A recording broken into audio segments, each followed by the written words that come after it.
Assalamualaikum warahmatullahi wabarakatuh. Inna hamdan wa syukranillah ma ba'du. Bapak-bapak, ibu-ibu, pemirsa semua yang berbahagia, pada kesempatan kali ini saya masih ingin melanjutkan tentang darah istihadah atau yang disebut dengan wanita mustahadah. Untuk bagian yang keenamnya yaitu disebut dengan mu'tada goir mumayyijah dakiroh li adatiyah kodron duna waktin. Artinya mutada seperti di video sebelumnya, yaitu wanita yang sudah biasa tiap bulannya selalu mengalami haid. Artinya goir mumayyijah, warna darah yang keluarnya itu cuma satu warna saja. Semenjak awal pertama sampai selesai warnanya itu cuman misalnya merah saja, cuman hitam saja, cuman kuning saja. Itu yang dimaksud dengan goir mumayyijah. Lalu apa artinya dakiroli adatiyah qadron duna waktin? Itu bisa diartikan bahwa darah tersebut keluar tiap bulannya sama di dalam lamanya, tidak sama di dalam tanggal keluarnya. Misalnya ada wanita tiap bulan keluar haidnya itu lamanya selalu 6 hari.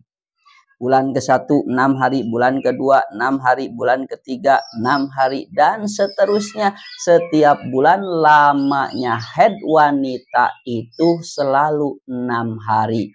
Tapi di dalam tanggal keluarnya itu selalu berbeda-beda. Kadang tanggal 1, kadang tanggal 2, kadang tanggal 3, kadang tanggal 4. Nah, itulah yang dimaksud dengan dakiroh li adatiha qadron duna waktin. Sama di dalam lamanya, tidak sama, selalu berbeda-beda di dalam tanggal keluarnya. Yang mana wanita ini juga dijuluki oleh ulama fuqaha sebagai wanita mutahayyirah. Wedon kang ngabingungaken ing ulama fuqaha. Untuk hukumannya pada kasus yang keenam ini adalah dikembalikan kepada adat kebiasaannya si wanita ini sebelum mengalami istihadah. Kita buat contoh lagi biar lebih jelas. Contohnya bagaimana? Biasa yang jadi contoh itu istri saya. Istri saya itu tiap bulannya selalu mengalami haid. Dan untuk warna haid istri saya itu cuma satu warna saja. Semenjak awal pertama keluar sampai selesai itu warnanya cuma hitam saja. Dan untuk lamanya itu tiap bulannya selalu sama. Lamanya haid istri saya itu selalu 5 hari. Bulan pertama 5 hari, bulan kedua 5 hari, bulan ketiga 5 hari. Sama tiap bulannya selalu 5 hari. Dan yang 5 hari tersebut itu terjadinya di dalam tanggal 1 sampai tanggal 10. Belum pernah lewat dari tanggal 10. Tapi di dalam tanggal keluarnya haid istri saya tersebut itu tidak pernah sama, selalu berbeda-beda tiap bulannya. Namun dikatakan oleh istri saya dengan yakin seyakin-yakinnya kalau di tanggal 1 itu masih dalam keadaan suci, belum mengalami haid, tiap bulannya begitu. Jadi yang 5 hari itu suka datangnya dari tanggal 2. Kadang tanggal 2, kadang tanggal 3, kadang tanggal 4, kadang tanggal 5, kadang tanggal 6. Yang jelas tanggal 6 ini kata istri saya dengan yakin seyakin-yakinnya itu selalu sudah mengalami haid. Kadang tanggal 6 itu hari pertama haidnya. kadang jadi hari kedua, kadang jadi hari ketiga, kadang jadi hari keempat, kadang jadi hari terakhir haid istri saya. Pokoknya tanggal 6 tersebut sudah ada di dalam keadaan haid. Nah, tiap bulannya itu selalu begitu kejadiannya. Nah, di bulan kemarin, di bulan April, istri saya itu mengalami istihadah. Keluar darahnya lewat 15 hari, 15 malam. Dia keluar darah full 1 bulan lamanya. Berarti kalau begitu istri saya masuk pada kategori mu'tada goir mumaijah dakiroh li adatiha qadron dunawaktin. Yang mana hukuman istri saya atau wanita yang mengalami seperti istri saya itu dikembalikan kepada adat kebiasaannya sebelum mengalami istihadah. Tadi dikatakan di tanggal 1 sebelum istihadah itu suka selalu dalam keadaan suci, belum datang yang namanya haid. Berarti di tanggal 1 April kemarin sewaktu istihadah, meskipun keluar darah itu adalah hukumannya sebagai orang suci saja. Dalam artian di tanggal 1 tersebut istri saya wajib melaksanakan puasa, wajib melaksanakan sholat fardu. Jikalau tidak, dikarenakan dianggap darah keluar itu dianggap sebagai darah haid, maka sholat dan puasanya harus diqodho. Dan untuk tanggal 6-nya, itu dihukumi sebagai orang yang haid. Kenapa? Karena adat kebiasaan sebelum mengalami istihadah, tanggal 6 itu tadi dikatakan bahwa istri saya itu lagi sudah dalam keadaan haid. Jadi di tanggal 6 kemarin sewaktu istihadah itu juga dihukumi lagi haid. Dan untuk tanggal 2, tanggal 3, 4 sampai akhir tanggal 5, istri saya itu 1 dihukumi secara orang yang lagi haid. Dalam artian di situ tidak boleh disetubuhi dan tidak boleh alias haram untuk membaca Al-Quran di luar sholat. Kenapa bisa dihukumi secara orang haid?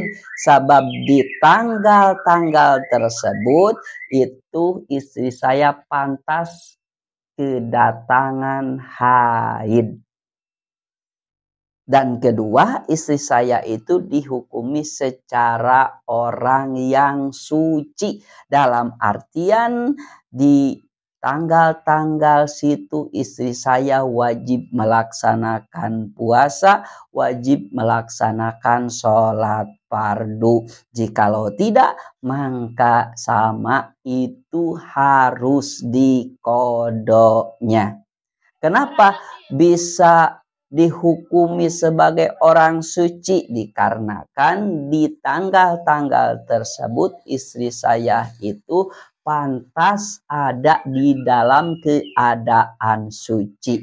Namun suci di tanggal ini itu artinya, itu maksudnya adalah suci belum mengalami haid. Jadi di tanggal tersebut dari tanggal 2 sampai tanggal 5 itu istri saya setiap datang waktu sholat tidak wajib untuk mandi besar. Kenapa? Karena belum pantas di tanggal tersebut inqita haid alias haidnya berhenti. Dan untuk di tanggal 7 sampai tanggal 10, maka istri saya itu sama hukumannya secara dari tanggal 2 sampai akhir tanggal 5, yaitu dihukumi secara orang lagi haid dan secara orang lagi suci. Tapi di tanggal dari tanggal 7 sampai 10 istri saya itu wajib untuk mandi besar jikalau datang waktu sholat. Setiap datang waktu sholat, istri saya itu wajib untuk mandi besar. Kenapa? Karena di waktu tersebut sudah pantas mengalami inqita haid alias haidnya berhenti. Di mana haidnya berhenti, di situ wajib melaksanakan mandi besar. Mandi besarnya sewaktu istihadoh itu harus setiap waktu. Tapi dilakukan setiap waktu itu jikalau sebelum mengalami istihadoh berhenti haidnya tidak tetap. Jikalau tetap misalnya sebelum istihadoh itu berhenti haidnya suka atau selalu di waktu maghrib, maka sewaktu istihadoh mandi besarnya itu cukup di waktu maghrib saja. Luar dari waktu maghrib tidak usah mandi besar, cukup berwudu saja. Jadi bedanya antara suci dari tanggal 2 sampai tanggal 5 dan suci dari tanggal 7 sampai 10 itu sedikit perbedaannya. Suci dari tanggal 2 sampai tanggal 5 itu maksudnya adalah suci belum mengalami haid. Kalau suci dari tanggal 7 sampai 10 itu sucinya suci berhenti dari haidnya. Makanya dari tanggal 7 sampai 10 itu sudah wajib mandi besar. Tapi kalau dari tanggal 2 sampai tanggal 5 itu sucinya tidak diwajibkan untuk mandi besar. Dan untuk tanggal 11 sampai 30, itu dihukumi secara orang suci saja. Kenapa? Karena adat kebiasaan sebelum mengalami istihadoh, istri saya itu belum pernah mengalami haid di tanggal dari tanggal 11 sampai tanggal 30.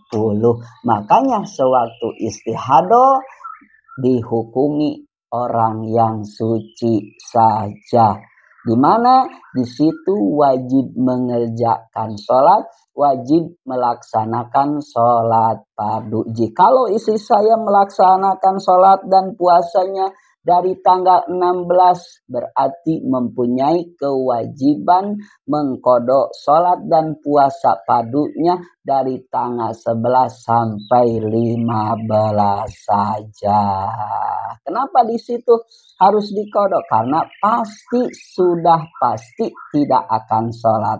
Karena ketahuan darah istihadoh itu lewat dari tanggal 15. Makanya dari tanggal 11 sampai 15 sholat dan puasa padunya wajib diqadha. Insya Allah untuk video atau kelanjutan bagian yang terakhir di video selanjutnya.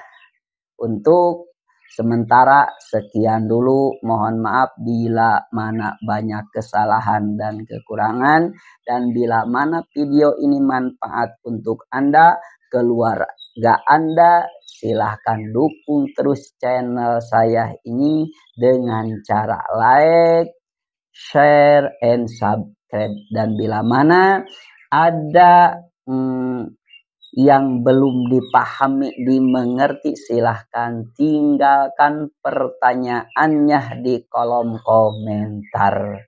Sekian dan terima kasih. Wal afu minkum. Wassalamualaikum warahmatullahi wabarakatuh.